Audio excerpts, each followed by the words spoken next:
enflorecimiento explosivo de la palabra, y que no había ni que contradecirlo ni que no contradecirlo, nos daba igual. Si Arreola decía una verdad, una mentira, una fantasía, un espejismo, daba lo mismo. Entonces cada uno tenía... Claro, había que tener en cuenta que comenzaban los jóvenes de aquel entonces, el licenciado Leonardo French, estaba Manuel Munguía, Carlos Laguna, que... Pedro Brul, en otro sentido. Y Mario Méndez, que era dentro del ámbito periodístico, observador de la vida cotidiana de México, en fin, era un grupo verdaderamente para jactarse de que no era tan común encontrar a ese grupo. Ahí Ernesto pues era el maestro. Y frecuentemente nos acompañaba aquí presente Willy de Winter. Que era en otra línea, lo mismo que Otto Raúl González. Palindromista. Palindromista y poeta y guatemalteco. Y tú, Willy de Winters, que ya comenzaban ciertas palabras a brotar, y esas palabras reclamaban el conocimiento lingüístico de alguien que tuviese el contacto de esos idiomas. Pero antes que todo yo voy a pedirles a ustedes que me den sus puntos de vista para recordar a nuestra manera, huelga decir que los medios de comunicación actuales, que es como mater y magistra, es decir, ya dijeron y ya no hay nada que hacer, no estando en la televisión mercantil capitalina, es como no existir. Entonces todos han hablado de Ernesto, pero nosotros reclamamos amablemente, en mi caso con vanidad, que él perteneció a nuestro grupo. Está bien. Y entonces, César, tú lo conociste, César Garizurieta. Yo intenté por muchos medios conocerlo, pero le tuve una gran admiración, sobre todo por ser, yo creo, la piedra de toque del conocimiento de la ópera en México. Sabía mucho de ópera. Era impresionante, a mí me gustaba mucho oírlo ahí en la radio, en el grupo IMEAC, todos sus comentarios sobre ópera, que era un verdadero sabio. Es realmente lamentable que yo sepa, solo tú rescatas a estos personajes de la cultura que eran los que deberían de estar cotidianamente en los medios de comunicación para enriquecimiento del pueblo de México. Sí. Pero parece que se tratara exactamente de lo contrario. Sí, parece que se tratara es el plan. de evitar que el pueblo de México se enriqueciera, porque puede ser tan divertido o más divertido ver oír a don Ernesto de la Peña que al Chavo del Ocho, por ejemplo. Gracias, César. Willy de Winter. Yo, ajedrecista, maestro internacional, jugué con el shogi. ¿Qué es shogi? Es el ajedrez chino. Dice, Willy, te invito para jugar conmigo una partida de ajedrez chino, shogi.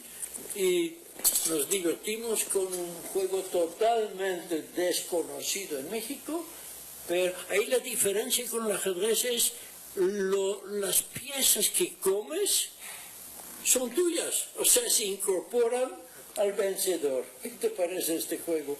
Shogi, el ajedrez chino, y jugamos a gusto, entre tantas otras actividades por las cuales recuerdo con cariño a Ernesto de la Peña. ¿Qué pasa? Leonardo French, embajador Leonardo French. Conocí originalmente a Ernesto de la Peña cuando era traductor oficial en la Secretaría de Relaciones Exteriores, siendo canciller Antonio Carrillo Flores. Y posteriormente, desde luego, participé con él en tus programas Sopa de Letras durante 5 años, cuando después me fui a Estados Unidos, a Washington, como portavoz del gobierno mexicano. Él siguió contigo. ¿Tú te fuiste del qué, 86? No, enero de 85. Enero de 85. ¿Él siguió? Él siguió con ustedes. Y todavía más, lo que me ha llamado la atención es que en los muchos homenajes que le han hecho, algunos intelectuales dijeron que si algo lamentaban, aparte de desde luego la pérdida de don Ernesto, era que llegó relativamente tarde al conocimiento popular. Pues sí, pero muy pocos dijeron que llegó gracias a que Jorge Saldaña, en su programa Sopa de Letras, lo presentó y a partir de ahí empezó a darse a conocer. No es que ninguno lo dijo, y ya no, ya, El hecho, a mí, vanidosamente, lo que más me friega es mi vanidad de no decir de mi programa, bueno, ya está, me enojo porque no lo digan. Pero hay otra cosa, ellos sí reclamaban estar en la televisión, y lo que más me enoja es que después del programa dicen, no, qué homenajes a Ernesto de Peña, pero le daban 1 minuto, y cuando se pasaba tantito le tocaban la campana. Así es. Eso no. No, es terrible, pero efectivamente no hubo prácticamente ninguna cita, ninguna referencia a que sus primeras apariciones en televisión, lo que lo hicieron un personaje del conocimiento popular mexicano, fueron en Sopa de Letras, conducido por Jorge. Oye, ¿te acuerdas de Ricardo Garibay? Desde luego. De Arriola. No, hubo muchísimos, y luego inclusive en tus programas Nostalgia. Campos Díaz Sánchez, Vega Monroy. Estoy hablando de gente de un talento verdaderamente excepcional, no dicho por mí, los epigramas de Vega Monroy. Y además en la cultura informal, Campos Díaz y Sánchez. Campos Díaz Sánchez, bueno. Había muchísimos que fueron apareciendo y que se hicieron de conocimiento público gracias a la aparición en televisión. Porque como tú decías hace un momento, tal parece hoy en día que quien no está en la televisión mercantil no existe, punto. Sí, es el único programa que recordamos desde desde aquellos tiempos. Creo que fue el programa más famoso. Podemos pensar por qué. Porque en primer lugar, mucho fue improvisado. No preparamos, un poquito ciertos como ahora sí, ahora sí. Pero el elemento era lo ocurrente del momento, y por eso hoy día todavía pensamos con gran nostalgia, palabra que conoces bien, aquel programa de Sopa de Letras. Pero ya vivimos en otra época, ¿no? Espérame, Willy. No, tú pásale el micrófono para allá. No, espérate. Él dice, no preparaban el programa. El concepto de la televisión actual es hacer una mesa redonda con el productor, donde se retroalimentan unos a otros, piensan la materia del programa, llega el investigador psicoanalítico, ojalá, llega el investigador de mercadotecnia, hacen su proyecto y todo eso. Esa es su preparación. La nuestra era la de ustedes. Yo he sido un explotador del talento. A mí me decían, ¿cómo le haces para que te vaya bien? Me decían, ¿cómo le hiciste para que te vaya bien? Juro por Dios que es cierto. Decía yo, la receta que yo tengo para que me vaya bien es haber hecho el conveniente uso de mi ignorancia. Es decir, a mí me da mucho gusto que tú sepas. Y nunca, espero que ustedes me den la razón, nunca quise saber más que tú, o que tú ahora. Además, ¿sabes qué, Jorge? Ahora en la televisión actual, el productor es como la cosa importante. Me parece que siempre en la televisión de ahora se olvida que la gente que da la cara, que está al frente, tiene también la responsabilidad de ser como el hilo conductor. Digamos que el personaje clave de un programa de televisión es aquel que da la cara por este programa, porque me parece ahora se ha diluido tanto. Yo hago un programa en el Canal 22 ahora, y los productores se han vuelto como estos grandes gurús, pero muchos de ellos son bastante ignorantes en muchas cosas, y de repente solo les importa lo televisivo, les importa la televisión, pero no les importa el contenido. Sí. Mardonio Carballo, él es escritor, poeta, compañero de la televisión, y Nahuatlacto, si nos vamos ahí a la aspiración que yo lo pongo como una J. Un poco más sencillo, nahuatlista, ¿no? Yo creo que, mira, me ha tocado la fortuna, Jorge, de estar en los medios de comunicación hablando sobre algo importantísimo para México, ¿no? Que son los pueblos indígenas, la cultura indígena, las cosas que ocurren en los pueblos indígenas, porque también otra cosa que sucede y que podría emparentar el asunto intelectual con los pueblos indígenas es que no están en televisión y aparentemente no existen. No son noticias, no venden. Algo maravilloso, Jorge, que creo que hasta ahora has sido tú el único que ha conducido programas de televisión dándole aparentemente la espalda al público. Porque lo que pasa es que tú eras el primer televidente. Sí, claro. Y los que aparecíamos de frente a la pantalla éramos quienes supuestamente respondíamos al público de los cuales tú eras el intérprete. ¿Sabes quién me inventó eso? Te lo cuento y se lo cuento, pero no tiene ninguna importancia. Al primero o segundo programa de anatomías vi un programa de Federico Fellini, que hacía en un barco, yo ni me acuerdo de qué era, y Federico Fellini hacía mi rol, joven y todavía delgado, y se ponía de espaldas. En aquella época, hablo de 1958, era considerado como una verdadera ofensa al público darle espalda. Y me acuerdo que lo hicimos con muy buena fortuna. Absolutamente, pues la gente te veía como un televidente más. Sí, yo estaba al frente, simplemente. Usé la definición de la palabra interlocutor. Soy locutor, sí, estoy en medio de el que oye y el que ve, o el aparato que ve. Y creo que funcionó durante mucho tiempo así. Dime, César. Pero es que además es, curiosamente, el más grande filósofo griego, su técnica era no saber el nada. Lo que sabía era extraer el conocimiento de los demás. A eso era pero lo aquí que era por necesidad, pero sí sabía. Que era la heléntica, la protréctica y la mayéutica propiamente. Perdóname, esto se llama la mayéutica, ¿qué es? La mayéutica es maya en el griego antiguo, y también el término actual cariñoso es mamá. Entonces el sistema, él hacía una pregunta, podía saber también, esa es la mayéutica, también es el nacimiento, es el parto. Pero el sistema de Sócrates era hacer preguntas como niño, y la gente respondía, y en su conjunto llegaban a una conclusión. Este era el sistema mayéutico. Mayéutica. Tenía 3 pasos. La protrética, que era despertar el interés del tema en el alumno. Bien. La ironía, que era empezar a hacer preguntas. ¿La ironía? Ironía. ¿Así derecho? Así derecho.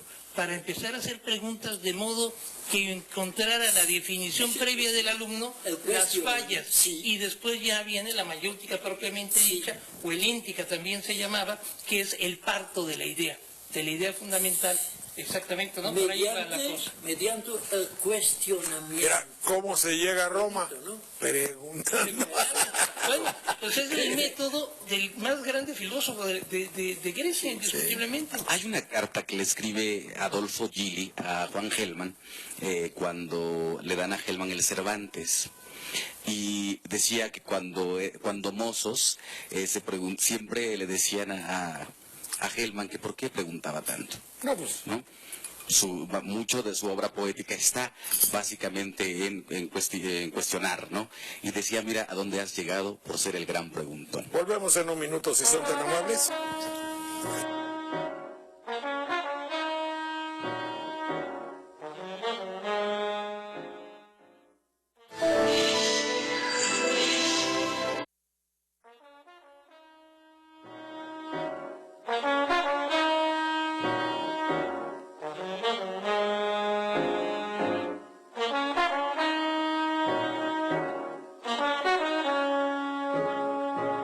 Maestro Carlos Azar, maestro y escritor, ¿conoció usted a Ernesto de la Peña? Sí, maestro, muchas gracias. Lo conocí por la ópera, lo conocí por su generosidad. Esa es la verdadera, me parece que ese es el verdadero significado de la palabra sabiduría. La sabiduría, si no es generosa, no es sabiduría. Y me parece que Ernesto de la Peña era esencialmente generoso en su conocimiento. Ahora hablaban de improvisación. Cuando hablaba en los intermedios de la ópera en Opus 94, era improvisado porque venía en vivo la ópera. Entonces él no sabía cuánto iba a durar el intermedio. Entonces tenía que proceder improvisadamente y luego ya le decían, va el segundo acto, y él ya se callaba. Entonces era solo a partir de el gran conocimiento del tema es que uno puede improvisar como lo hacía él. Y me parece que lo vamos a lamentar su ausencia. pero Bueno, pues queda pues dicho, no sé si tú lo conociste, Tita. Pues sí, sí tuve el gusto de conocerlo por algunos amigos, y voy a contar una cosa curiosa. Él también era, vamos a decir, simpático y travieso, porque en las reuniones andaba detrás de las chicas, dentro de ellas detrás de mi hermana, cual era un poco joven, un poco despistada, y corría a esconderse para que no la encontrara Ernesto de la Peña. La asustaba un poco. Pero por otro lado quiero recordar también que todavía hace muy poquito tiempo en Radio Universidad estaba precisamente pasando un programa de música para Dios. Era una selección verdaderamente extraordinaria de unos músicos verdaderamente, algunos de ellos totalmente desconocidos para mí, pero con una música impresionante. Entonces creo que fue un programa excelente y que fue lo último que me quedó de él.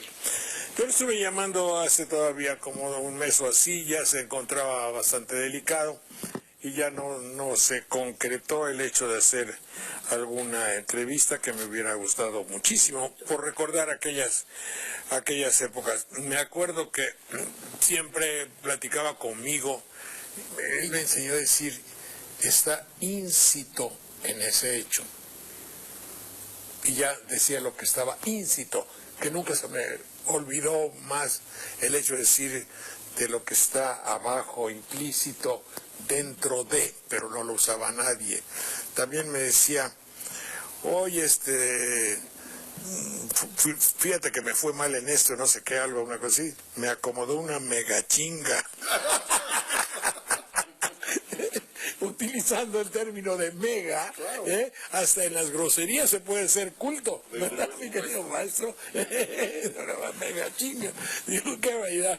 Bueno, pues valga pues el recordatorio para Ernesto. César Garizurieta es profesor universitario. César, mucho gusto, gracias. Él viene precedido de una progenie, dije bien, ¿no? Espléndido. Su progenie, progenie, maestro, ¿qué quiere decir? Sus ancestros. Ascendientes, existen descendientes, pero también ascendientes, es decir, proviene de... Sí, los antiguos, los padres, los abuelos, bisabuelos, tatarabuelos, ¿qué sigue? No, pero aquí nomás era tu papá, el famoso, ¿verdad?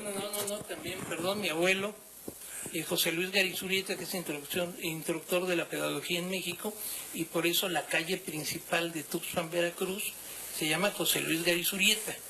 La de Álamo es César Garizurieta, la calle principal de Álamo, Veracruz, es César Garizurieta, pero la de Tuxpan es José Luis Garizurieta. Es decir, y son de Tuxpan.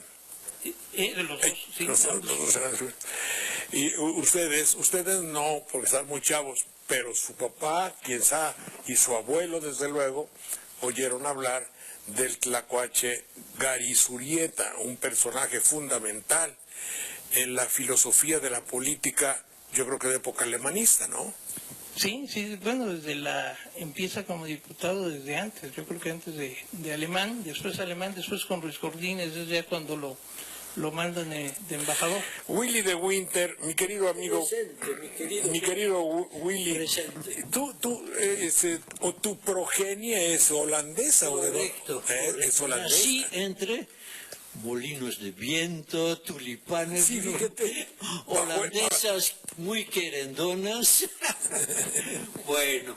Oye, ¿por qué son famosas las sábanas de Holanda? Sí, porque hacían los linos hace 3-4 siglos de buena, de alta calidad. Y hay sábanas y almohadas y pues han destacado los holandeses. Bueno, ¿por qué estoy aquí? Tenía padre judío holandés y madre católica de Sonora, los dos que ya descansan en paz, pero en cierto momento vine a México a formar aquí mi vida. Y Holanda siempre ha destacado hasta el día de hoy por, ¿qué diría yo?, una multiplicidad de productos. ya desde los quesos. Sí, las coladas de Philips. El queso de bola. El queso de bola. Que llegaba En Yucatán a las es, costas mexicanas, claro. sí, es un plato principal. Debo decirte que el queso de bola para nosotros veracruzanos de mi época era toda una cultura y una fantasía. Había que ir a Veracruz, había que coincidir si estaba anunciado el abordaje de la llegada de un barco de cualquier procedencia. queso de bola. Había que ir a la parroquia para buscar a los traficantes de rosarios, mantillas, Eso. manzanilla, vinillos españoles y queso de bola fundamentalmente. Cuño, ese sabor de queso de bola forma parte de nuestra fantasía infantil en Veracruz. Bien, y también Yucatán. Queso de bola. Ah, porque Yucatán lo hicieron guiso. Lo rellenaron. Sí, queso relleno. Queso. Bien. ¿Qué tienes en tus manos? Tengo en mis manos un libro tuyo que se llama El Homo Ridens. Yo me acordaba del Homo Videns. ¿Y este Ridens es el hombre que ríe? Sí, es una expresión de Aristóteles. Homo, bueno, yo pronuncio la H como estilo europeo, pero Homo ridens, el hombre que ríe, Homo faber, el hombre que hace, que produce con las manos, el Homo sapiens. Espérate, Faber, a propósito, ustedes se acordarán de los lápices Faber, que debe ser de bueno. hacer escribir. Sí, algo que se hace con Sí. las manos generalmente. Ahora ya todo se hace. El Homo Ridens, Sin manos. ¿qué quiere decir, mi querido Willy? Sí. ¿Qué quiere decir? ¿Por qué el contenido es risa? El contenido de este libro, bueno, déjeme primero anunciar cuándo es la presentación. Ya vas. Es el 27 de octubre, es un sábado a las 12, o sea, a mediodía, en el Museo Franz Mayer, detrás de Bellas Artes.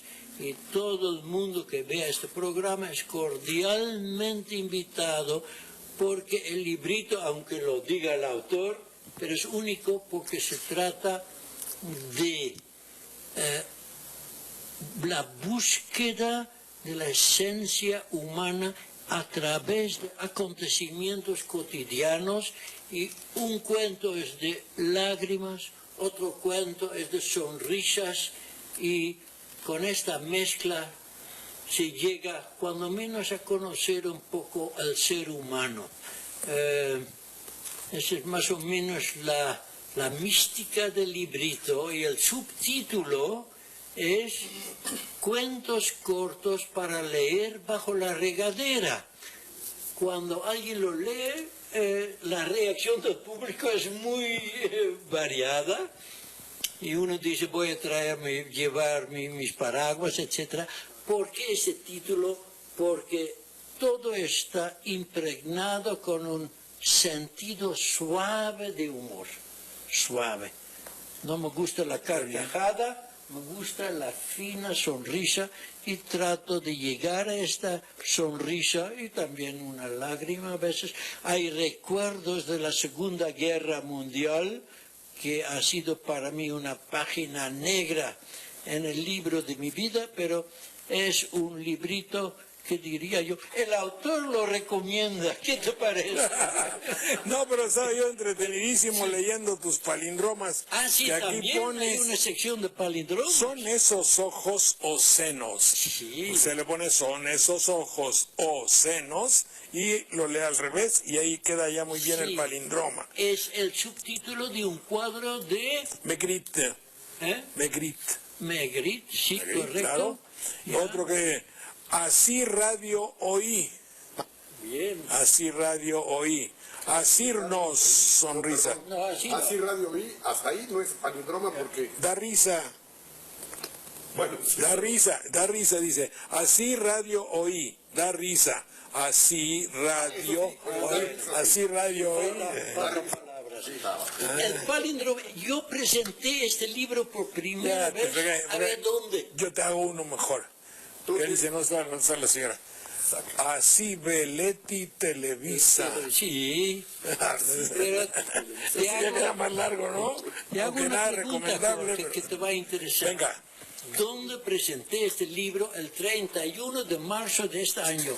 En la Sorbonne, en París. San Blanc. ¿Qué te parece? Pero en español.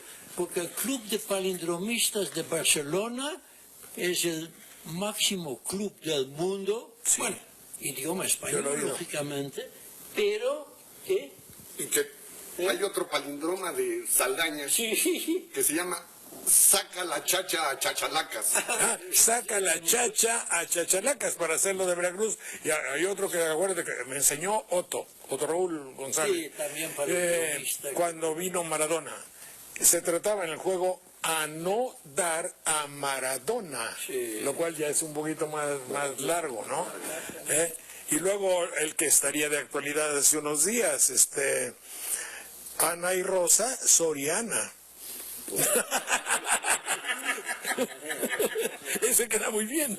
O Soriana, Ana y Rosa.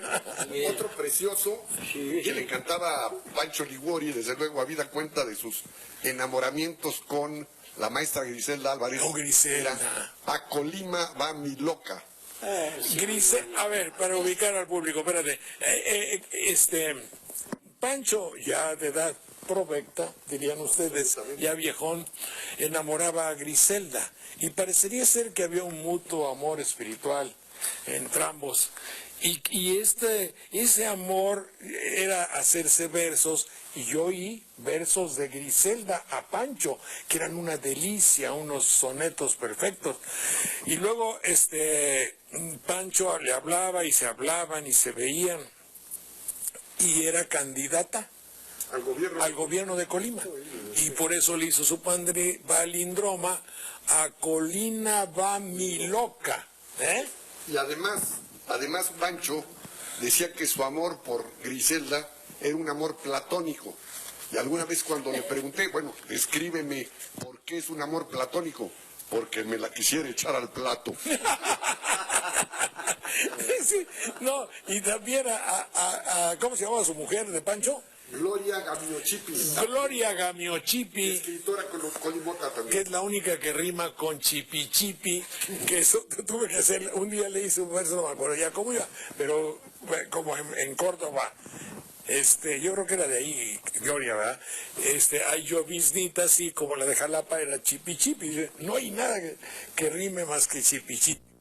Entonces, le decía, oye, me van a poner un marcapaso. Y él tenía su marcapaso que le pusieron, pero Gloria es mi marcabazo. Es decir, me marca el vaso que me debo tomar y cuántos me debo tomar. Eran los chistes de Pancho Liguori. Maestro Azar, espérate. ¿Puedo repetir la fecha? Debes. Sábado 27 de octubre a las 12 en el Museo Franz Mayer. Mi librito lleno de amor, Homo Ridens, cuentos cortos para leer bajo la regadera. Muy bien. Gracias. En la actualidad y para pensar, estamos haciendo para ponerle nombre, lo que le pongamos nombre, un recordatorio de Sopa de Letras. El tiempo pasó, así como canción, ¿verdad? Yo dejé de hacer el programa, me rogaron que lo dejara de hacer en 1989. Un poco preso de una... No sé lo que ha sido, pero dije, me voy a ir. Total, no se van a aguantar y me van a mandar llamar. Y no me mandaron llamar y me quedé 12 años en París y luego vine a mi rancho y ver el campo, respirar aire puro y recordar los lugares de infancia me hizo que me quedara otro tiempo. Actualmente dije, voy a México, entonces vamos a ver si ocasionalmente segundas partes. No, dicen, pero en fin. Entonces, yo quisiera recordar aquellos programas, por eso los he convocado a ustedes para conversar paralelamente a aquellos programas que se hacían. Pero ahora todo ha cambiado, tú lo decías hace rato, todo es diferente, total. Yo me encuentro que dice, no, mejor ponlo en una página web. ¿En qué? En una página web. y ahí tienes que llamar en el Blogspot. Luego puedes chatear con algunos amigos. Luego puedes, ya tienes iPad. No, pues no tengo iPad. Y tienes no tienes el know-how para hacer eso. Y todo un hashtag. El know-how, a veces cuando vamos a hacer negocios en México, los estadounidenses, por ejemplo, y los del primer mundo en general, decían que ellos tenían mucho mejor know-how que los mexicanos, pero les decíamos, nosotros tenemos el know-who, o sea, saber con quién. Exactamente. Con quién te va a ayudar. Y luego nos mandamos un email, cuando en aquella época era mandarse un recado, o mandas un propio, en fin, o mandas un telegrama.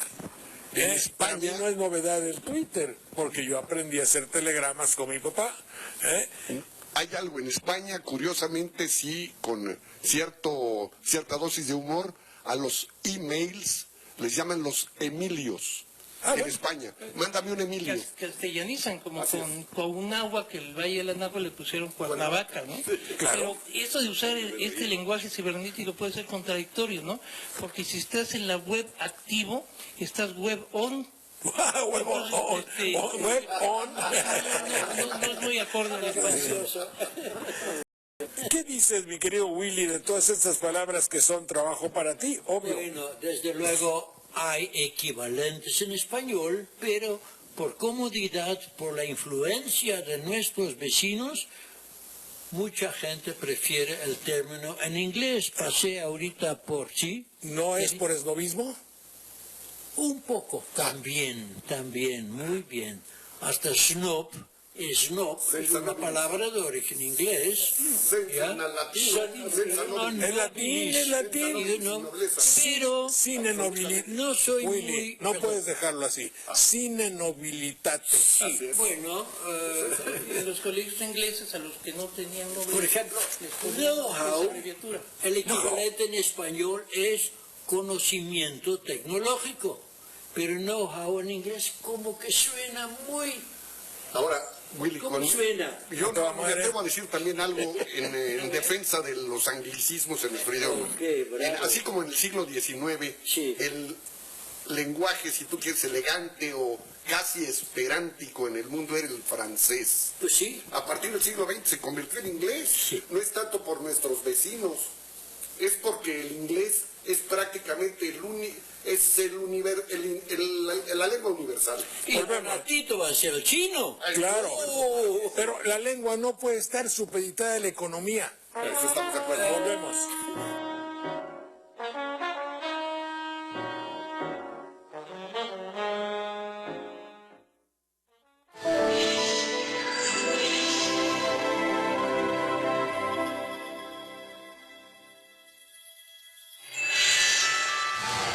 El Heraldo de Jalapa, la capital del estado de Veracruz, sede de la principal actividad política.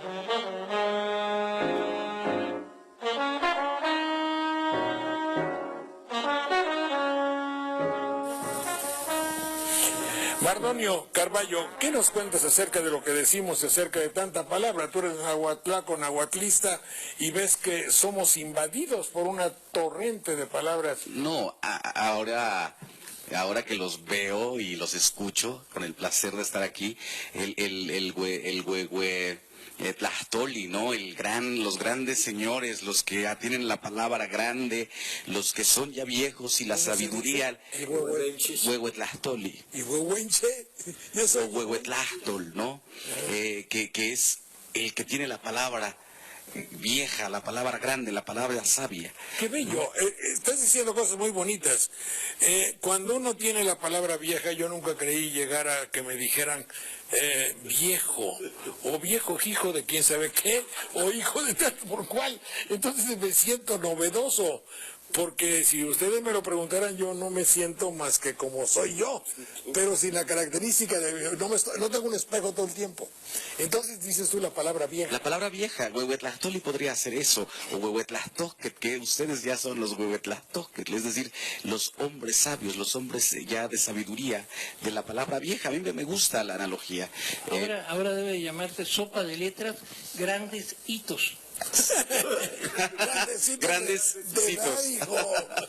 Y hace rato que hablábamos de las lenguas que lamentablemente están supeditadas a la economía, ¿no? Al concierto mundial de lo económico. ¿Por qué queremos un iPhone? ¿Por qué queremos un iPad? ¿Por qué decimos Twitter? Eso me parece ya una exageración brutal, ¿no?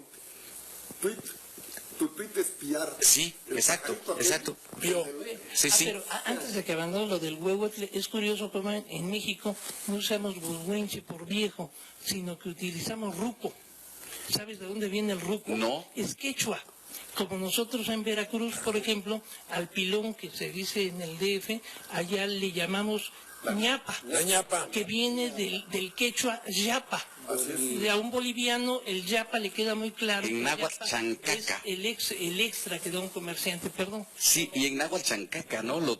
El piloncillo que, fíjate, esta maravillosa, les cuento, cuando niño a nosotros nos tocaba asistir a la molienda que se hacía en donde mi padre cultivaba la caña, y era un evento tan hermoso porque juntaba en un evento que podría considerarse privado, es decir, de una persona que cultiva su caña y que hace el piloncillo, se convertía en un evento colectivo, todo el mundo llegaba, rapidísimo el proceso es hierves el jugo de caña y va adquiriendo distinta densidad, y llega un momento en que eso empieza a hervir, que es lo primerito, y llegan los niños de todo el pueblo a limpiar, digamos, el primer hervor. Es un primer momento colectivo importantísimo. Después llega un momento en que le llaman chicle, que ya es casi piloncillo líquido, ¿no? Y ahí llegan todas las señoras con su ajonjolí, con sus pepitas, a hacer sus pepitorias, ¿no? Ah, sí. Increíble. Y me parece que hay cosas que aprender de los pueblos indígenas, como ese sentido colectivo, como el respeto a los viejos, ¿no? Porque el que llega a viejo, y eso se podría aplicar también a las lenguas, ¿no? Que estamos ahora en pleno 2012 con 60 y tantas lenguas indígenas hablándose, vivas, describiendo su mundo, su entorno. Esas son palabras viejas que ya resistieron la embestida del castellano, la embestida del Estado mexicano, porque también las lenguas son sujetas de violencia. El saber cómo, ¿sí? Tú misma puedes A ver, Azar, contestar perdón. esta pregunta. No, completamente. Ahora, y tal vez juegue aquí el papel del abogado del diablo, hay palabras que no están en español. Forwardear, a ver. Sí, o escanear. A ver, dime, forwardear, ¿qué dirías tú para forwardear? Reenviar. Reenviar. No, hay otra más bonita que usamos tú y yo y tú, todo el mundo. Te lo retacho. Retachar. Retachar. Sí, piensa en el billar.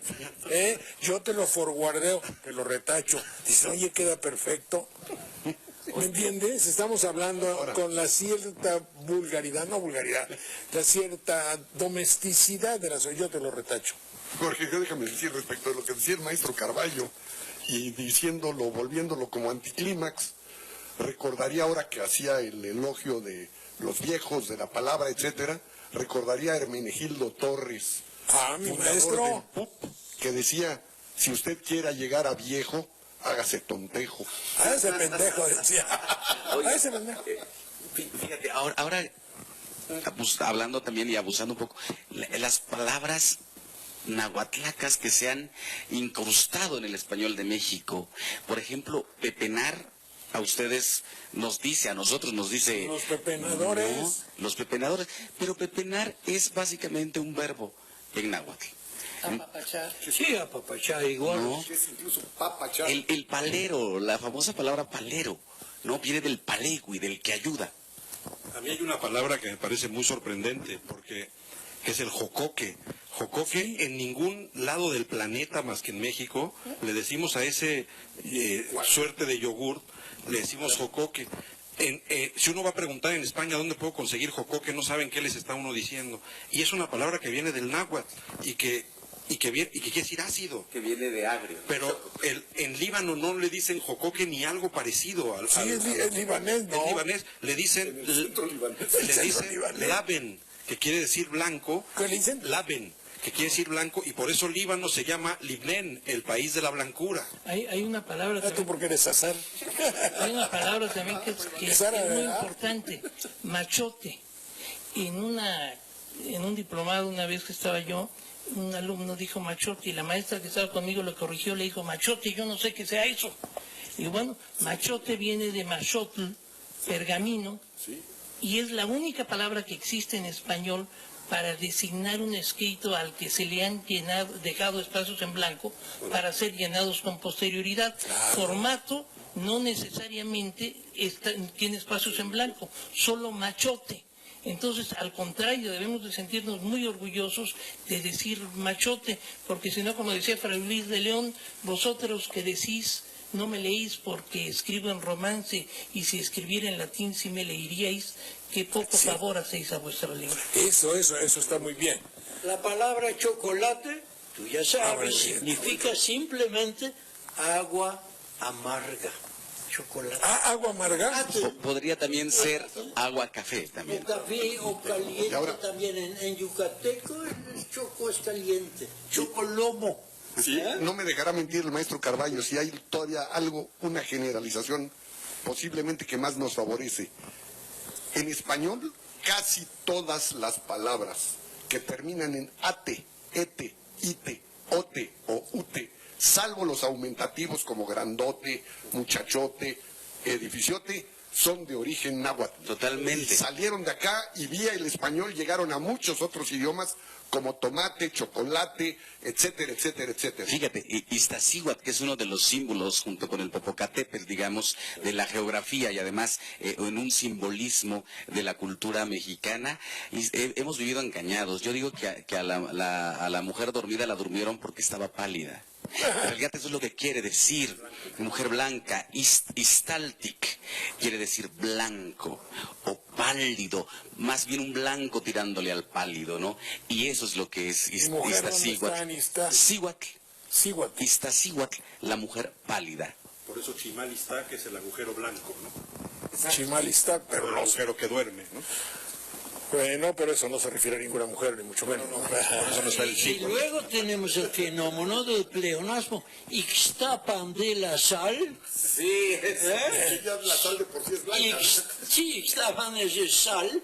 Ixtapan de la sal ya es un pleonasmo. Claro, sí, porque además la sal fácilmente podría ser confundido o de alguna manera emparentado. Istaltic, que al mismo tiempo decía que incluso a la mujer dormida a lo más podría ser también mujer de sal. Oye, camote, ¿cómo se dice por Puebla? ¿Camote? Camotl. ¿Camote? Camotl. Ah, Y color tlapatl, tlapalería, es la única palabra que existe en español para designar una tienda De color. donde se expenden pinturas. Es decir, nosotros tendríamos que decir, si no hubiera tlapalería, tendríamos que decir Casa. tienda de pinturas o casa de pinturas. Por eso debemos de volver a utilizar tlapalería. Antes, cuando yo era niño, todavía se usaba mucho ferretería y tlapalería Claro. para designar que no solo era ferretero, sino también... No, además deberíamos de pugnar porque siguieran existiendo, Además, ¿no? tiene toda la razón. Aparte de ello, existían las tlapalerías, las misceláneas, las tiendas de abarrotes, las jarcierías. no, la, Y hoy en- la botica y la farmacia. Claro, y hoy en términos genéricos de redundantes, tienda de conveniencia. Qué cosa tan ridícula. Un pizza, Tan qué ridícula. barbaridad, no, un Tienen pinche razón horror. porque son muy convenencieros. Sí, sí, sí. Habría que pensar por qué en estas tiendas que se llaman de conveniencia, que las patrocina un refresco de cola, por qué todo lo que se expende ahí, absolutamente todo, produce diabetes. Todo está hecho a base de harina o de azúcar. Quiero que entren a estas tiendas de conveniencia Y todo está hecho volteen y todo, absolutamente Sí. todo produce diabetes. Bueno, excepto el agua y los cigarros. A ver, señores, sí, sí, pero los cigarros es otra cosa. Cáncer. Dejémonos como tarea para ver si de casualidad lo que le puedo proponer aquí tiene cierta veracidad. No sé por qué hace como 8 o 10 años todos los establecimientos de México pusieron ruta de evacuación en vez de salida. Yo al llegar de allá donde andaba y al empezar a ver eso, sentía un rechazo, no por la palabra evacuación, que puede interpretarse de dos maneras, sino porque decía yo, me late que no estoy en México. Es como un recordatorio de que mi lenguaje ya no sirve. Y los pueblos que pierden su libertad empiezan por perder su idioma. Ruta de evacuación es el genio de un idioma diferente. No veremos en ninguno de los textos del Quijote, azar, que tenemos que hablar de eso, no veremos en ningún lugar que la salida del verbo exhibir, que es salir, exhibio, salida, éxito, ejido, en las afueras de tierras de alrededor de una ciudad, nada tiene que ver con road of evacuation. No. ¿Qué sabes? Y además, todavía otra, permiso de conducción. Cuando fuimos niños, la licencia de manejar, por favor, permiso de conducción. Pero ¿Te evacuaste? Pero fíjense, el último reducto de resistencia de un pueblo es su lengua. claro. El día que renuncia a ella, ese pueblo está perdido. Hay algo maravilloso en Pero lo que Paraguay, estoy diciendo es que existe un proyecto para que así sea. que yo siento que efectivamente es cierto. Y en cambio en Paraguay es un pueblo que es perfectamente bilingüe prácticamente desde la infancia. Claro. Y en donde el paraguayo te dice, nosotros hablamos español, pero pensamos en guaraní. Claro. Es hermosísimo. Y entre ellos hablan siempre guaraní y solamente que haya alguien de fuera de Paraguay, entonces le corren la atención de hablar en español. A mí me preguntan... Pero para tranquilizarlos a todos, decirles que no se preocupen. En 20 años, el país del mundo donde va a haber más personas de habla hispana será Estados Unidos. Así es que pueden estar totalmente tranquilos, no se preocupen. No, sí, claro que sí. Sí, pero todos van a hablar en inglés, ¿cuál es la bronca? Van a tener la cara mexicana, pero van a hablar en inglés. El otro día me preguntaban un poco eso, que en qué lengua soñaba. Y yo decía, no sé en qué lengua sueño, pero sí sé en qué lengua soy más feliz. Claro. ¿No? Y esa es la lengua náhuatl. Ahí, ¿En náhuatl? Sí, ahí es ¿Tú donde... hablabas náhuatl de chiquito? Sí. Nosotros tuvimos la fortuna de tener un padre que no quería que habláramos el idioma náhuatl por obvias razones, ¿no? Era más bien un instinto de sobrevivencia, o un regalo para la sobrevivencia, pensaba, ¿no? Que el castellano era eso, pero no había manera. Mi madre era monolingüe en náhuatl, vivió monolingüe, entonces no había manera porque... Básicamente, literalmente de la chichi, ¿no? De la chichi, sí. ¿Chichi es náhuatl? Chichihuatl es seno.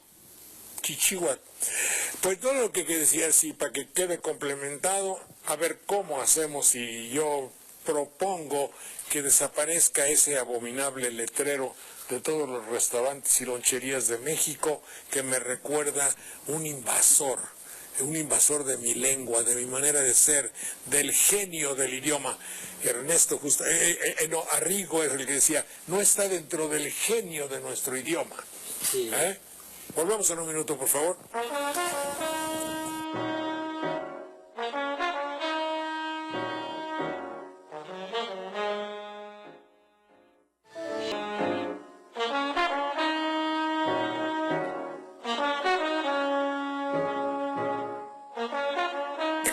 Ya estábamos viendo todas aquellas palabras susceptibles de que tengan una traducción al español. No es muy fácil. Yo decía forwardeo, yo te retacho tu comunicación. Email, no digo Twitter o Twitter, como dicen algunos muy elegantemente. Azar, ¿qué piensas de Twitter? ¿Qué se podría usar? Platicábamos hace rato que nos gustaba la palabra gorjear para... originalmente en inglés Twitter es que... El tweet es el sonido que hace el pájaro. Es un onomatopéyico, es un onomatopéyico. Y aquí le decimos gorjeo, y entonces me parece sumamente poético de envíame un gorjeo. Pero es que hay muchas posibilidades, creo yo. Hay gorjeo, hay trino, el sensontle, 100 voces, es un cantido, claro, un cantido, dicen allá los niños, un cantido de pájaro, un gorjeo.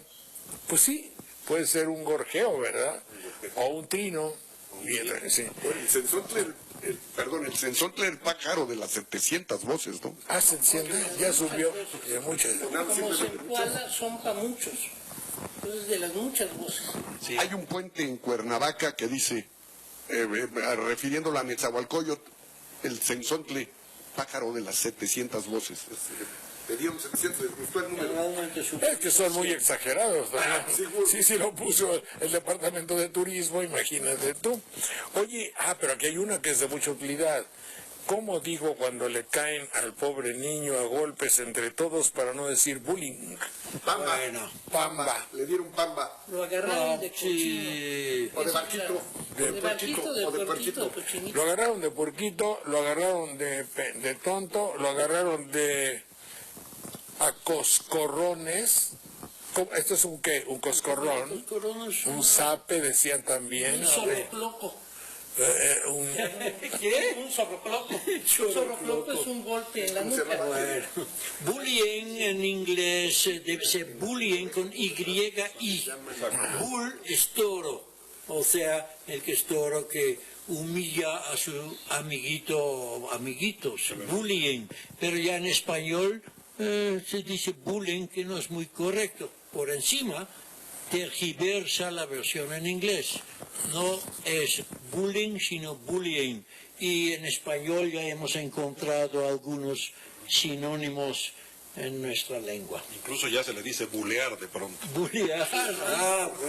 Hay algo que Y cabulear existe por ahí. Sí, Engañar, sí. Es de tomar el pelo. tomar el pelo. ¿Qué decías? bueno, antes que eso, algo que es muy importante es la educación que se le ha dado a los niños para que desprecien el dolor ajeno. Y de ahí nace el bullying. Un pueblo que no es solidario, un pueblo que no le importa el dolor del otro, es un pueblo muy fácil de controlar. Y por eso es que surge en México el bullying. De lo de cabulear viene, yo creo, de rabulear. El rábula es un abogado que es un abogado tramposo. Y yo creo que de ahí viene cábula, de rábula. Tengo un término en alemán que también existe en inglés, se llama Schadenfreude. Freude significa alegría o gozo y Schaden es daño. Es el fenómeno de que alguien se ríe del malestar o del error de otra persona. Schadenfreude en inglés también se utiliza y en español, bueno, hay que describirlo. Es un término feo. Cuando hemos de reírnos del mal es que alguien se cae sobre un cáscaro de plátano, desde luego no es para reír, pero ocurre. Ocurre. Estás describiendo el libro que por ahí tengo y me acuerdan de ponerlo en la pantalla, que se llama Historia del hijueputés. Bueno, Quien se ríe del mal ¿de otro? ajeno es según, ¿cómo se llama? Cerejido. Marcelino Cerejido, un investigador argentino que vive en México, cuyo libro presenté hace 4 o 5 semanas, tiene ese fenómeno que describes como un fenómeno que califica de hijueputés. Y no podemos decir que no, porque se necesita, ¿verdad? Pero hay ítem más. ¿Quién decía ítem más? Ítem Misael, sí. Ítem más. Además, eso que describes tan breve y concisamente, los pueblos que se ríen del dolor ajeno pierden su esencia. Correcto. Más o menos dijiste. Su solidaridad. Por tanto, eso es lo que vemos en muchos programas que Estados Unidos nos manda. Acabo de ver uno y lo consideré así a alguien que yo digo, tenemos que tener un lenguaje de vida y no de muerte. Decía, en este programa se interesa por los accidentes, por aquellos accidentes que nos causan risa y por todo lo que tiene que ver con, pedes litere, la estupidez. Sí. Fíjate un programa, Maestro Azar, que te diga para tus niños, para tus alumnos, para nuestros hijos, que la meta es exhibir lo estúpido. Y lo estúpido que sea dolor, eso es el interés de ese programa cuyo nombre no me acuerdo, y hacía una teoría general sobre los hijos de puta. Y entonces, y adentro habla de la hijo de puta es como fenómeno social en el cual no podemos tener placer del dolor de los demás. Bien dicho. Y el inglés lo tomó del alemán y tal vez es un honor para el español no tener un equivalente. No, todavía no le encontramos el nombre. Bueno, recuerdo dos programas norteamericanos que están pasando actualmente en la televisión. Uno se llama Ridiculous, que consiste en pequeños cortos donde la gente ve cómo uno y otro muchacho y uno más que andan en patineta se golpean, si es la entrepierna mejor aún, y hay tres gringos viendo la escena y se mueren de la risa como idiotas de ver la misma caída que se repite una y otra. Debe ser el mismo programa. El otro programa, no, ese es uno, el otro programa se llama Solo me río cuando duele. No sé cuando le duele a otro. Claro, cuando le duele al otro.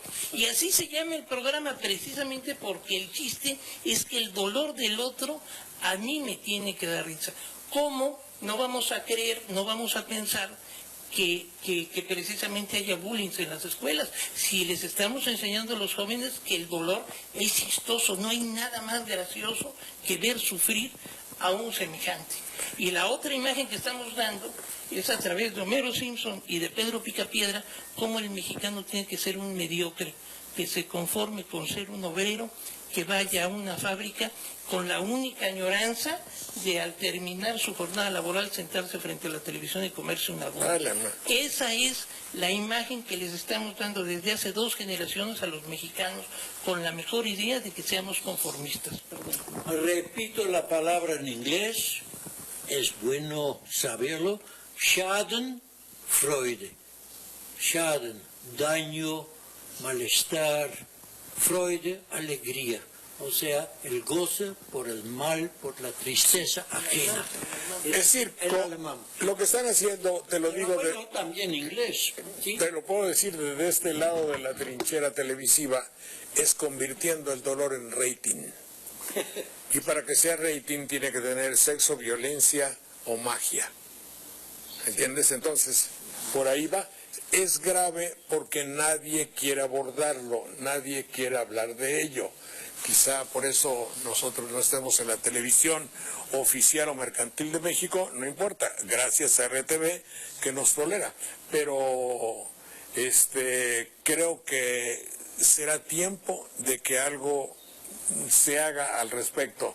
¿No te parece, maestro? Sí, bueno, en Estados Unidos ya es un problema de salud pública el bullying, ¿no? Y no olvidemos que esos programas de los que estamos hablando, primero es para la sociedad norteamericana y es precisamente contra ellos el asunto.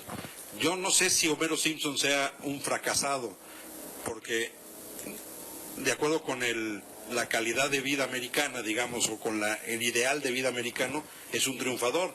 Hace nada y tiene siempre para vivir, posee un coche nuevo que lo va a cambiar cuando quiera, tiene casa propia. Es, de acuerdo con el American Way of Life, su mediocridad le ha servido para apoderarse de cosas. Sí. Y entonces sería como interesante profundizar sobre Homero Simpson. No, es que si la meta es la mediocridad, él es un triunfador, claro, porque llegó a la meta. Claro. Pero además eso le sirve para vivir. Ah, no, pues eso es... Sí, pero entonces estás diciendo, maestro, que vivir es un triunfo, independientemente de cómo vivas. No, la cosa es que no sé si nosotros somos Homero Simpson. Me parece que tiene que ver más con el norteamericano Homero Simpson. Sí, ¿verdad? Más que con nosotros. Ahora Lo que se figúrate. pretende es que el pueblo de México, lo que se pretende es que desde niños sepamos que eso es lo que aspiramos. Es decir, aspiramos a ser obreros de una fábrica, si es posible norteamericana, pues qué mejor. El problema es ese, que es muy raro que estos dos programas, tanto los Picapiedra como, den la misma imagen. transmitan desde niños la misma imagen. Y hay unos programas, ahora todavía peores, que pasan en National Geographic, en ese canal, que trata de familias de armeros, y donde nos enseñan lo divertido que puede ser hacer armas, fabricar armas, pero no crean ustedes que fabrican pistolitas, fabrican bazucas, y se van a un campo, y se va el papá, la mamá, y ¡pum! Y disparan, y ja, ja, ja, lo logramos, mira qué bien nos salió. Oye, la mira está un poquito a la izquierda, y lo corrigen, y la familia divertidamente solidarizan alrededor de las armas. Imagínense ahora, ya no va a ser el bullying.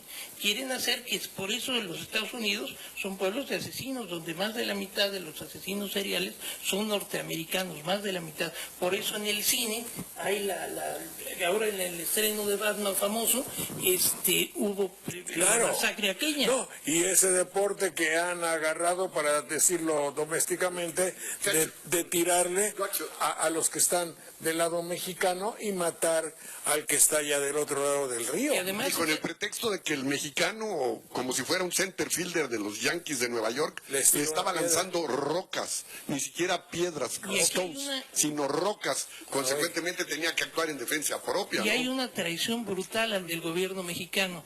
Según los tratados internacionales y según el Código Federal de Procedimientos Penales, es la jurisdicción a la que pertenece, no es donde existe la causa del delito, sino donde se producen los efectos del delito. Y el daño, y entonces esos agentes en México, consecuentemente, tendría que ser juzgado en México el agente de la patrulla fronteriza, pero jamás nos atreveremos en nuestro tiempo a levantar la voz y decir, a ese señor nos lo mandas, primero me lo identificas y luego me lo mandas. Se mueren de la risa en el norte. De paso podrían pedir y examinar lo de Acteal, ¿verdad? Pero sería motivo de otro programa. Pero también en los Estados Unidos hay gente que se burlan de ellos mismos, como por ejemplo Woody Allen. Dice, o sea, no todos son... No, obviamente. Woody Allen dije, cuando yo oigo música de Wagner, me dan ganas de invadir Polonia. Esa frase es preciosa. Un elemento de humor. Sí. Ahora fíjate, si como decía Carlos Azar, lo mediocre significa triunfo, imagínate lo ocre y medio, no lo mediocre, sino lo ocre y medio. Sí, debemos pensar que muchas veces hay medios de comunicación cuyo objetivo es lo mediocre. El otro día vi, y que me perdonen porque algunos los conozco, son mis amigos, la exaltación y el triunfo y la evolución que ha tenido un programa de la televisión. Ese programa de la televisión, se hablaba de que cómo ha subido en 5 años, cuando 3 o 4 personas hacían un programa pequeño. Ahora en cambio ya tienen camerinos, ya tienen y piden cosas para su camerino, catering creo que se llama, es decir, cosas, yo quiero mis galletas, yo quiero mis flores amarillas, yo me pongo mi catering, en fin. Y ya ha subido mucho el programa se llama Miembros al Aire. Y es una serie de objetivos de trivialidad, a veces un poco rayano en lo sucio, o en el humor muy pueril, ¿verdad? Casi. Fue niño, más que infantil, es pedestre. Sí, pero esa es la trivialización de todo, magnificar un hecho, ¿no? Y eso es una meta, es mediocre. Permítame un segundo, hay que cortar.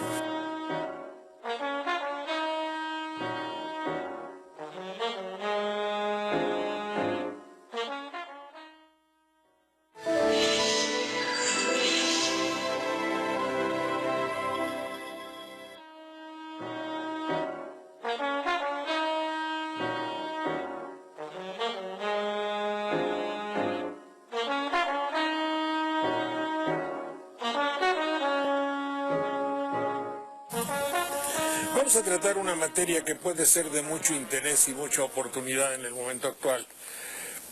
Es decir, nosotros no vamos con los tiempos naturales de México, ni de la historia, ni nada.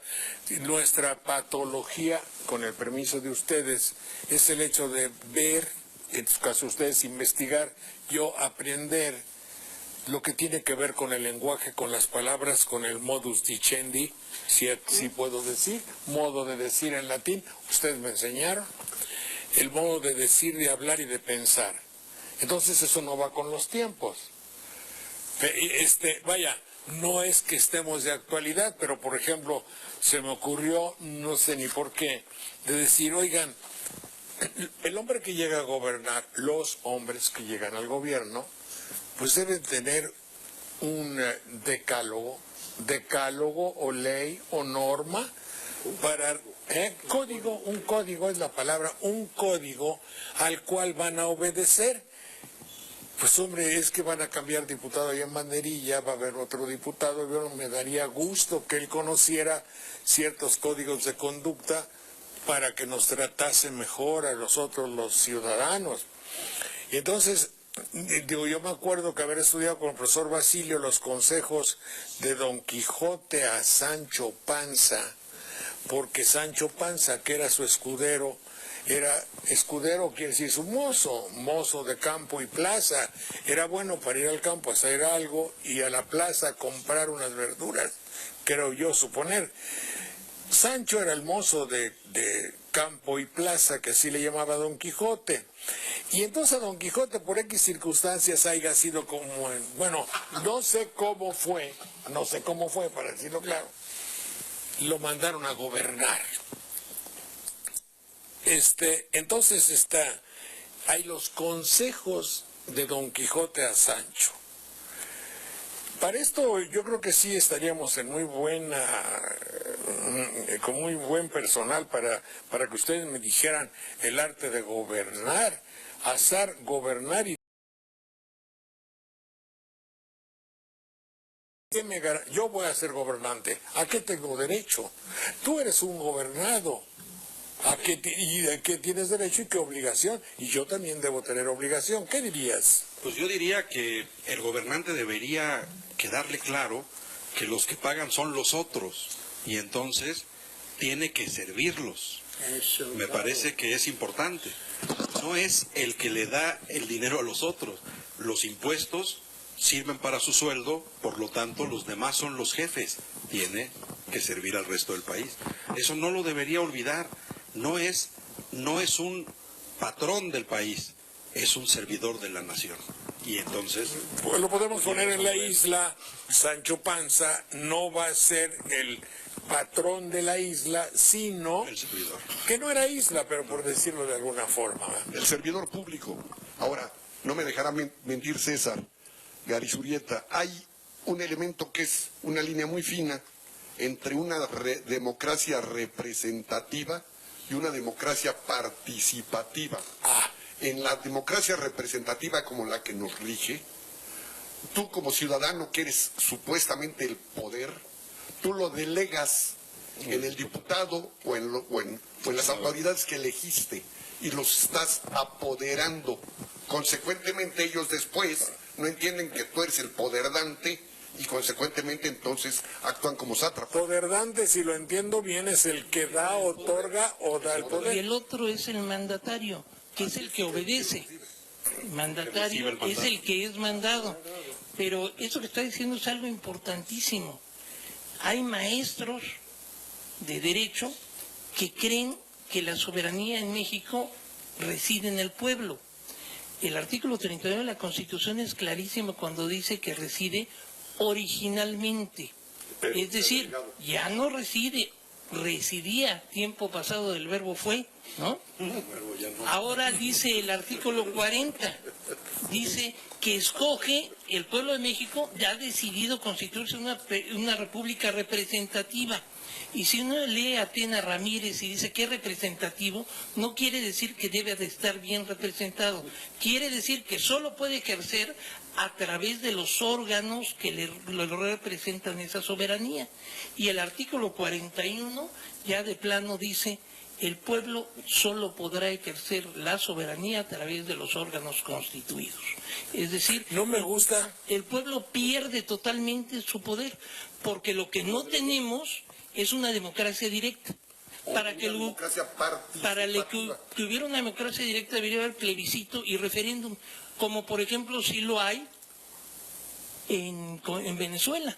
Chávez sí se rige por una democracia directa donde sus actos de gobierno tienen que ser sujetos al plebiscito y al referéndum. Y a la Tanto es así, mandatos, César, también a la así es, tanto es así que estos plebiscitos son supervisados por la Fundación Carter. Y las veces que se ha reelecto ha sido por plebiscito, es decir, por más de la mitad de la población. La última vez lo perdió y reconoció que había perdido y ya no se va a reelegir. Pero eso es una democracia directa. En cambio, en Estados Unidos es peor, porque ni siquiera es una democracia como la nuestra representativa, sino que es una democracia indirecta, donde ni los votos de una persona valen lo mismo que otra persona. Sí, podemos sacar una conclusión si les parece a ustedes, a reserva de que la eche por tierra, evidentemente. Toda democracia que no puede ser revocada es una dictadura temporal. Está bien. Sí. Claro. O sea, también, Sin embargo, la agarró joven. Es decir, toda democracia que no puede ser revocada es una dictadura temporal. Sí, pero son soberanos temporalmente, mientras son peras son manzanas. La famosa dicta blanda de la que hablaba Vargas Llosa. El super omnes, ¿no? El que está sobre todos.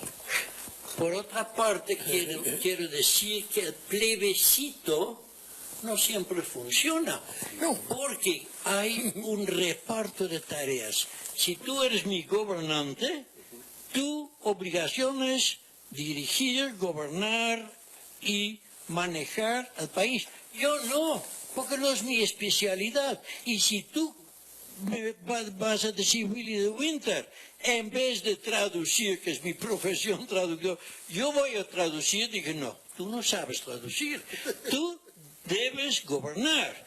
Por lo tanto, en este reparto de tareas está la esencia y la necesidad de una convivencia democrática.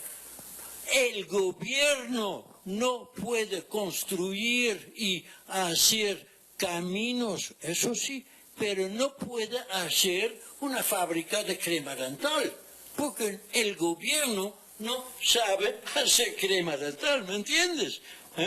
No puede hacer, entonces, para esto el gobierno dice, tú, empresa, haces crema dental, por ejemplo, y yo no gobierno. soy gobernante, ¿me entiendes? Claro. Hay que repartir las tareas y solo así un país.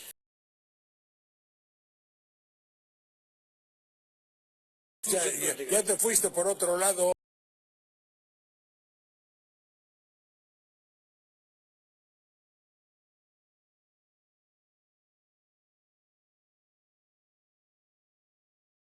Visito, nadie estaría de acuerdo, por ejemplo, en la privatización de Pemex.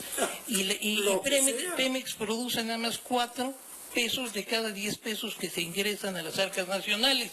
Entonces yo estoy seguro que lo haría mucho mejor el pueblo de México que los gobiernos privatizadores que al término de su gobierno tienen que irse a refugiar con sus patrones. Yo los conmino a ustedes a que no hablen, por ejemplo, de cosas que nos saquen de nuestra tesis, que es la literatura y todo eso. Porque si tú me preguntaras lo de Pemex... Tú ibas a presentar un poema. No, pero si ustedes me preguntaran lo de Pemex, lo que hay que reestructurar o privatizar no es las empresas. La privatización es una transformación del mecanismo para las empresas. Yo he colegido, deducido o intuido que de qué carajo sirve, dije mal, de qué caramba sirve privatizar si los hombres que van a privatizar están inmersos en la corrupción. No funcionaría.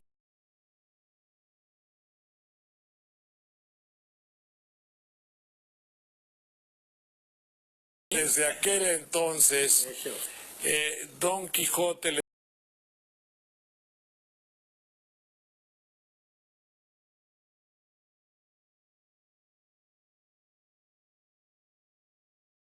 ¿Qué es eso? ¿Está bien usado? No, ¿verdad? Bueno, munífico era... Munido, munido. unido, probete, ¿Está bien?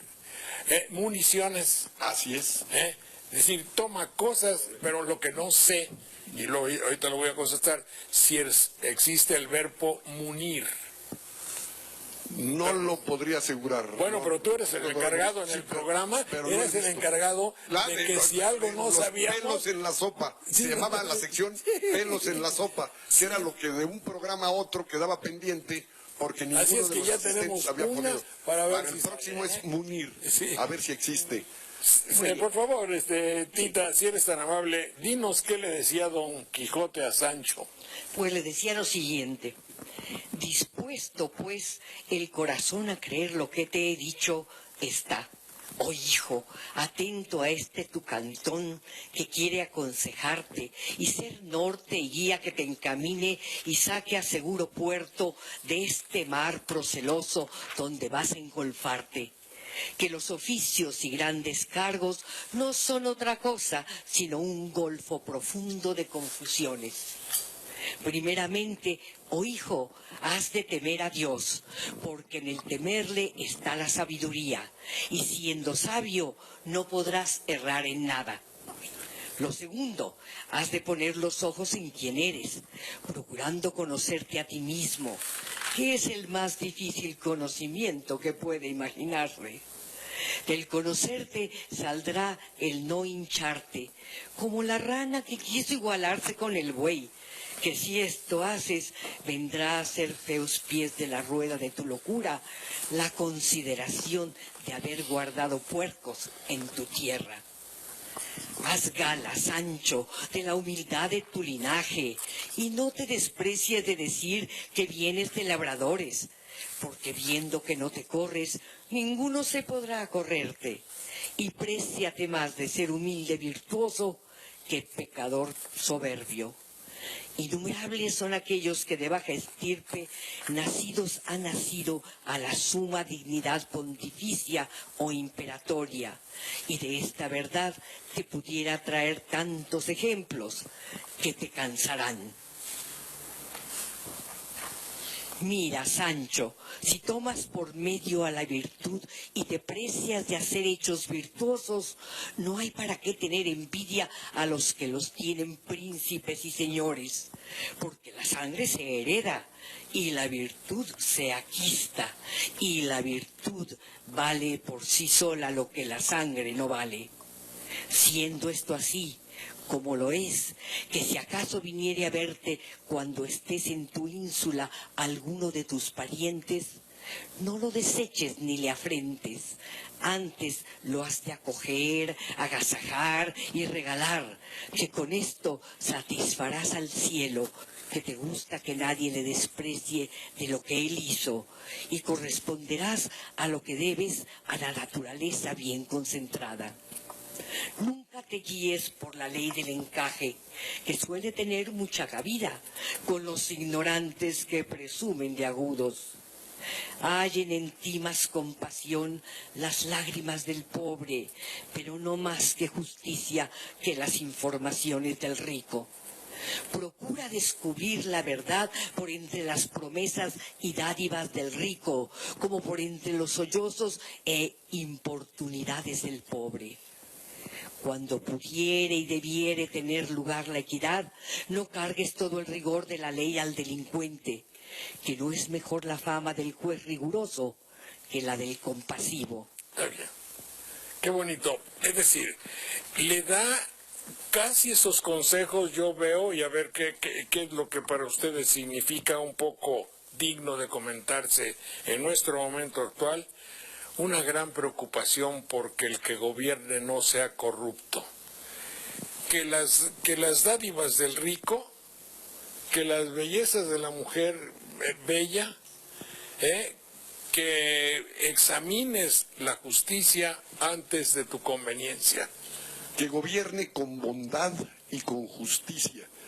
Que, dicho en otras palabras y por otros autores, lo recomendaba también Nicolás Maquiavelo en El Príncipe, pero de una manera mucho más pragmática. De mala leche. Aquí es idealismo puro, es pensar en la bondad del hombre y que va a volver con su bondad buenos a los demás. ¿Qué quiere decir con Maquiavelo era pragmático junto al Quijote? Pero totalmente. Pero a ver, dilo por qué. Digo, porque Maquiavelo no es que fuera malo. A ver, dime qué es pragmático. Práctico. Factual. Sí, realizador práctico. Sí. Brutal un poco. Pragmático No necesariamente brutal, porque en cierto modo sí. También No, sí. práctico es pragmático. No, en banderilla un pragmático es un convenenciero. Bueno, pero eso en banderilla así nada más, ¿no? Por otro lado, puede ser, mira. Bueno, oye, pragmático y convenenciero tiene la misma idea. Un pragmático no actúa espiritualmente y por qué bueno eres o qué... Eso si nos llevamos a la teoría psicológica, aquella del yo niño, el yo padre y el yo adulto, que el yo niño responde a esto me gusta o no me gusta, Sí. el yo padre a esto es bueno o es malo, y el yo adulto a esto conviene o no conviene. En ese sentido, sí, desde luego es una asociación de que pragmático puede ser un convenenciero, puede ser alguien que pasa por encima de otros valores.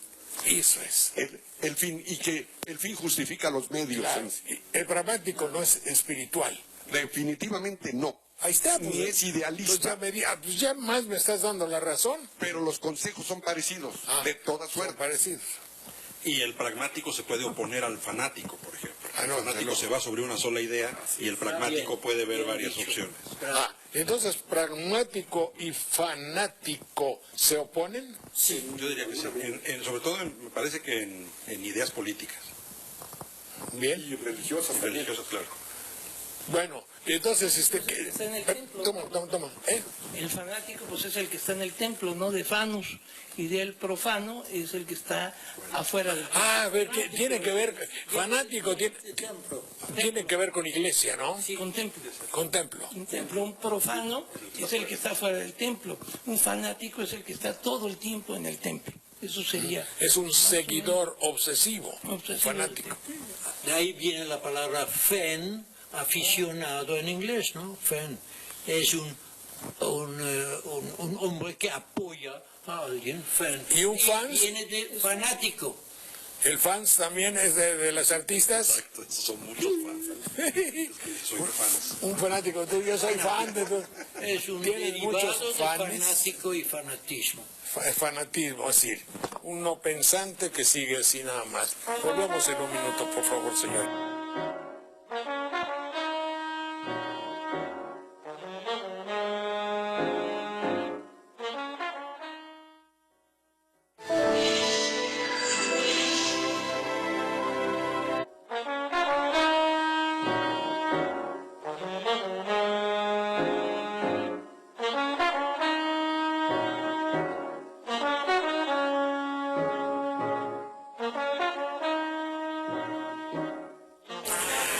Pues en esto de los consejos de Sancho Panza, estaría muy bien que los hombres de la política, y sobre todo los jóvenes, no desprecien. Había hablado nuestro querido Nahuatlato de decir la palabra vieja, y yo me refiero a la palabra vieja, la palabra el dicho, el pensamiento, por ejemplo, que conviene mucho cuando decimos, bueno, los consejos del Quijote. Decían, ¿pero qué es eso? Si ahora hay libros de retroalimentación, proyectismo y atrévete a ser grande o autoestima. No, es otra cosa. Se nota en las páginas una ingenuidad bellísima de todo aquel que tiene aspiraciones de carácter político. No será más que el hecho de ver qué es lo que busco con mi diputación que me van a nombrar, o he logrado de una u otra forma, para no decir haya sido como haya sido, que no es feo, que yo sea diputado. Dirá un joven que apenas ha salido de la primaria, secundaria, y que va a ser diputado o senador, que para el efecto ya es lo mismo. O de una joven cuyo consorte tiene acceso a la alta política. Pues bueno, hay que saber las cosas que dijeron los de antes, y está muy bien. Son consejos primeros y segundos de Don Quijote de la Mancha a su escudero Sancho Panza cuando éste iba a gobernar la ínsula Barataria. Y ahora cuando todos están, no sé, cuando todos acuden a un lugar, porque están dando, dice, oye, ¿qué es que están dando canastas, o están dando refrescos, están regalando boletos? Acuden todos. Y existe un término, una palabra que a mí no me gusta, pero que se llama rebatinga, que no sé, mi querido César, si tienes el concepto de rebatinga. ¿Qué es en Veracruz la rebatinga? Ahí, toma el micrófono, por favor. Pues sí, viene de arrebatar, ¿no? Ah, viene de arrebatar. Yo pienso que sí, viene de arrebatar, que sería y de veras, no es una palabra que se utiliza en el Distrito Federal, es una de las... Hay que tener cierto cuidado porque las campanas... Repican. No, tocan arrebato. También. Arrebatar, arrebato. Entonces para el próximo programa vamos a hacer como que... No, y hay muchas cosas que... Tañen. En este caso tañen, pero en el caso de arrebato es como el caso de sanción. Son palabras anfibiológicas que tienen doble significado, pueden ser positivas o negativas, como por ejemplo protestar. Generalmente se entiende que el tipo está protestando, o sea que está contra algo, ¿no? Protestar quiere decir echar la cabeza adelante.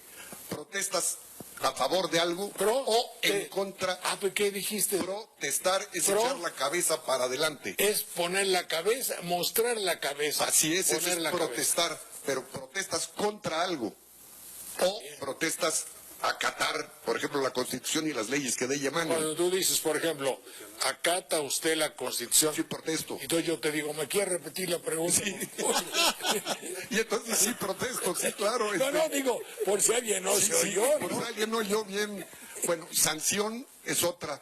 Y otro es, por ejemplo, arrebato. Que arrebato tanto es arrebatos carnales de Francisco Martín Moreno, por ejemplo. Sí. Como impulsos, ¿verdad? Impulsos, exacto.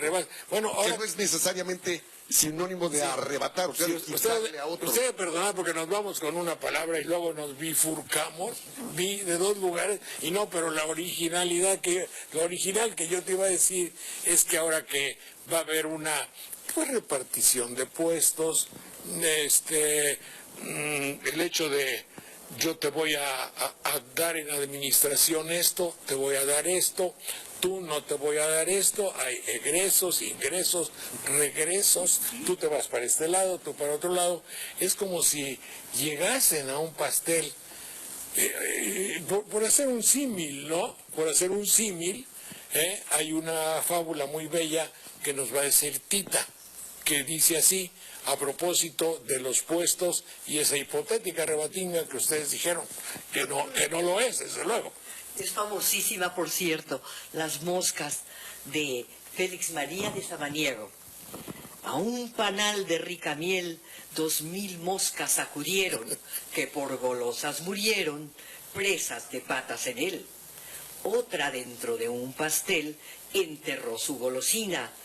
Así, si bien se examina, los humanos corazones perecen en las prisiones del vicio que los domina. Ah, pues ahí está. Es decir, no se vayan a atragantar. No atragantar porque se pueden ahogar. En realidad, cuando con la emoción sólida de lo patriótico, defiendan. Se les va por el otro canal. Qué barbaridad. Muy bien. Bueno, pues estos consejos, desde luego, estabas hablando, maestro Azar, acerca de los consejos y el hecho de poner el énfasis en la bondad, en el hecho de la justicia. De la justicia, sobre todo, ¿verdad? Sí, y hay una cosa también que menciona que es muy importante, la humildad. Y mi querido amigo don Rafael Rodríguez Barrera, con el que comía yo frecuentemente, que fue un muy preclaro político, decía que lo que le faltaban a los políticos mexicanos en la actualidad era precisamente humildad. El ser humildes, porque eso es la única manera de que pueden compararse al pueblo que sirven. En una ocasión, en un conflicto que había entre los hinduistas y los musulmanes, le preguntan ambos a Gandhi que qué necesitaban ellos para resolver su problema. Y Gandhi se para y ahora sí le arrebata la charola al mesero y él personalmente se pone a servir el té, dándole la lección de que lo que falta para poder servir al pueblo es precisamente humildad, de la que carecen totalmente. Es dramático ver cómo han propuesto soluciones que lo único que han hecho es hundir al pueblo en la miseria. Yo no recuerdo que en México la gente se suicidara por hambre, como ahora sucede a los tarahumaras o a los rarámuris, ¿no? A los hombres de los pies veloces.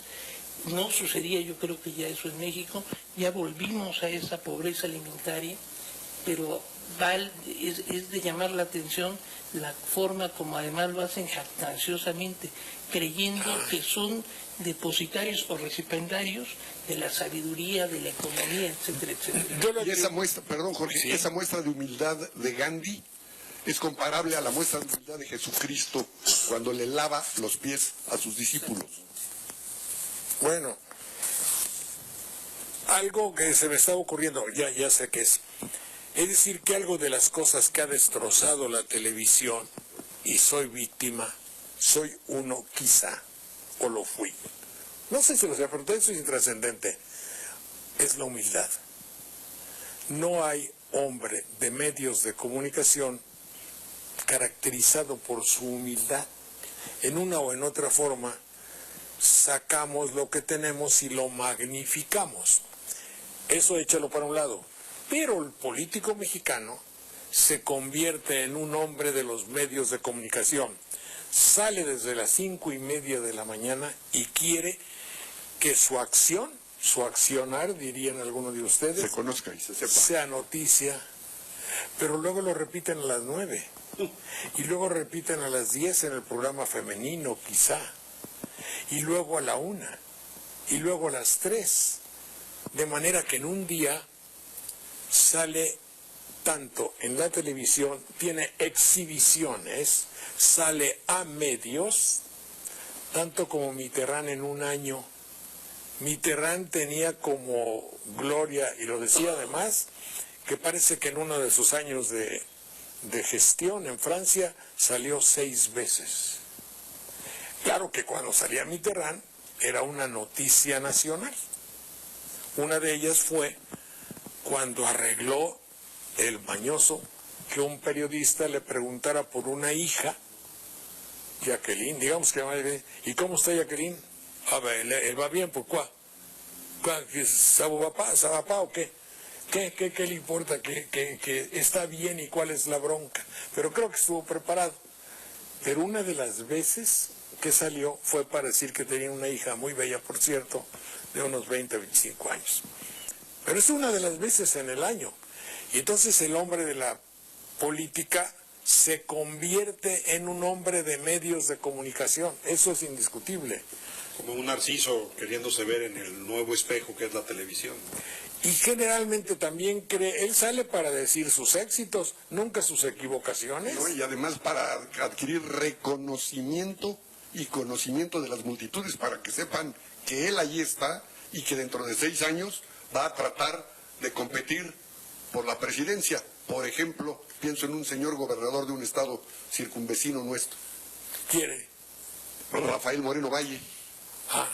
El Está siguiendo la misma rutina y la misma táctica que siguieron en su momento Enrique Peña Nieto y antes de Enrique Peña Nieto, Vicente Fox. Sí, lo que sería, yo no sé de los estados o de personificar, mi querido Leonardo, pero el hecho de ver a 6 años o a 8 o a 10 años en un país donde una noticia puede ser trascendente hacia la gloria o trágica hasta la ignominia, hacer planes para dentro de 6 años o 8 años, sin tener en cuenta la voluntad popular.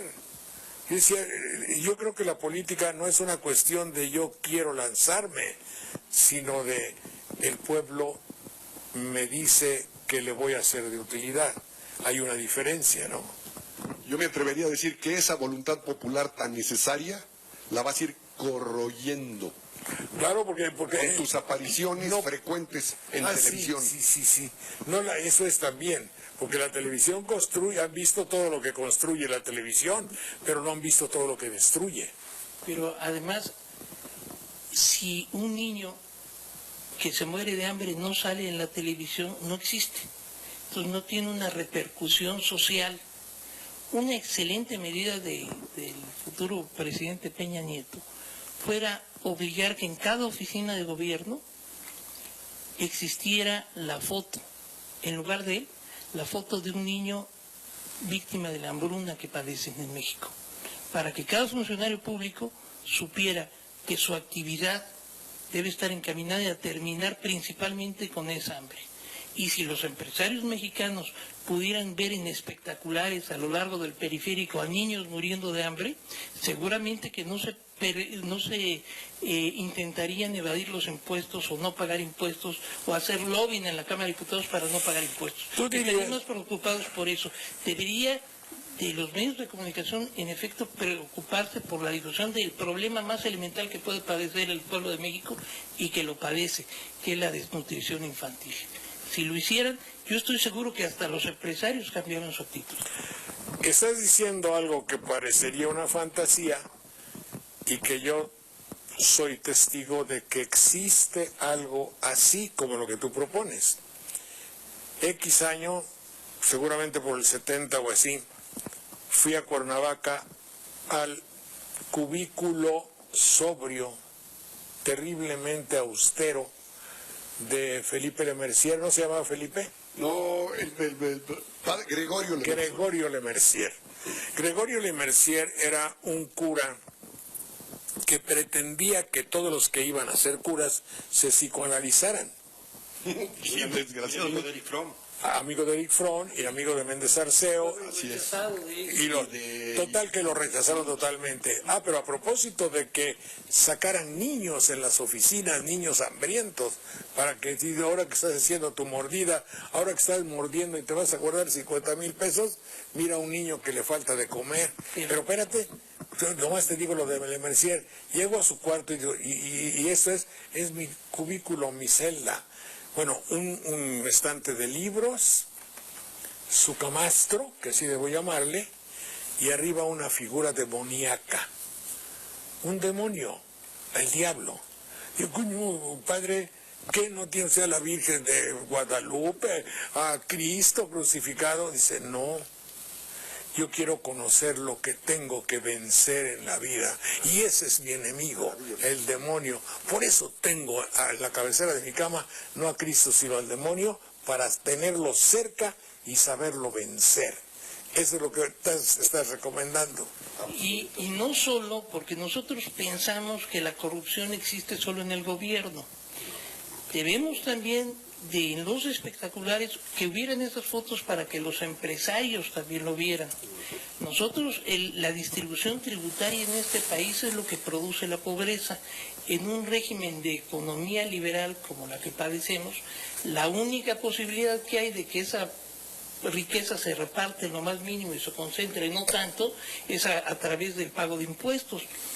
Pero en un régimen donde, como dije hace un rato, Pemex paga 4 pesos de cada 10 y de los 6 que sobran los trabajadores pagan el 85%, ¿cómo se va a repartir la pobreza? Estaba viendo una magnífica película de Michael Moore que se llama El capitalismo, una historia de amor, y dice que en la época donde se logra el sueño americano, donde los trabajadores norteamericanos tenían un mes de vacaciones al año y podían cambiar coche, así como dice Estudio Homero Simpson, en esa época los norteamericanos llegaban a pagar hasta el 90% de impuestos. La gran diferencia es precisamente en cómo se distribuye la carga tributaria en un país como el nuestro, donde los más ricos no contribuyen, solamente puede lograrse la pobreza. Por eso es muy importante que, sobre todo los empresarios, tengan conciencia de que en México los niños mueren efectivamente de hambre y no es una figura retórica. Dejan de vivir por no comer. Fíjense ustedes que nuestro ensayo de programa tiene varias finalidades. Primero, cumplir con el compromiso que tenemos en Veracruz, que lo hago con muchísimo placer para Radio Televisión de Veracruz, y que agradezco desde luego el hecho de que nos hayan cobijado por tanto tiempo, y demos Sí, mi idea es un poco demostrar, pasó una época de sopa de letras, tuvimos la suerte de tener, como es público y notorio, a grandes personalidades como a Ernesto de la Peña, cuya desaparición hemos comentado ampliamente, pero si voy a estar un poco de tiempo en esta capital y habida cuenta de toda la cronología natural de un hombre de edad ¿qué? Provecta, dices tú. De edad provecta, o sea, de mi vejez. De edad provecta, anciano, senil. Viejo, hijo, quién sabe qué. Bueno, habida cuenta de todo eso, yo dije, vamos a hacer otros programas. Así pues, lo pueden ver allí en Veracruz en RTV, lo van a ver en La Nueva República, en notipoemas.com, y ahora con la nueva técnica, también en saldana.tv. Ahí en internet. www.saldana.tv. Tita, mucho gusto, Tita Hoyer, muchas gracias por tu inapreciable aportación en la lectura de los textos. Mi querido maestro Carlos Azar, eres muy amable y ojalá te integres a nuestro grupo, a pesar de tu evidente juventud, muy... Para mí es un privilegio, don. Eres muy amable, muchas gracias y gracias y saludos a tus alumnos para que les recomiendes, porque era costumbre que todos los que daban clase les recomendaban nuestro programa para que hicieran ahí sus estudios.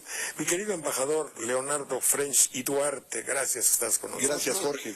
Y ojalá se pueda establecer nuestro programa y estamos completamente abiertos si hubiese la posibilidad de que alguien retando al mundo y a las tempestades y yendo contra viento y marea pudiésemos pasar en alguno de los canales abiertos de la televisión mexicana. Vamos a ver si podemos lograr eso. Y muchas gracias. Vamos a hacer en la tercera cadena que pronto se supone en 1 o 2 años estará saliendo al aire. No, antes la cosa urge, mi querido Leonardo. Saludo también a Willy de Winter, que ya nos abandonó en el programa nada más. Traductor, escritor, maestro internacional, ¿verdad? Jugador de ajedrez. Jugador de ajedrez. Notable, internacional. A Mardonio Carballo, que estuvo con nosotros, colega y escritor inahuatlato, y desde luego a mi querido César Garizurieta, profesor universitario. Gracias, César. No, muchas gracias a ti, Gracias a ti. es un honor.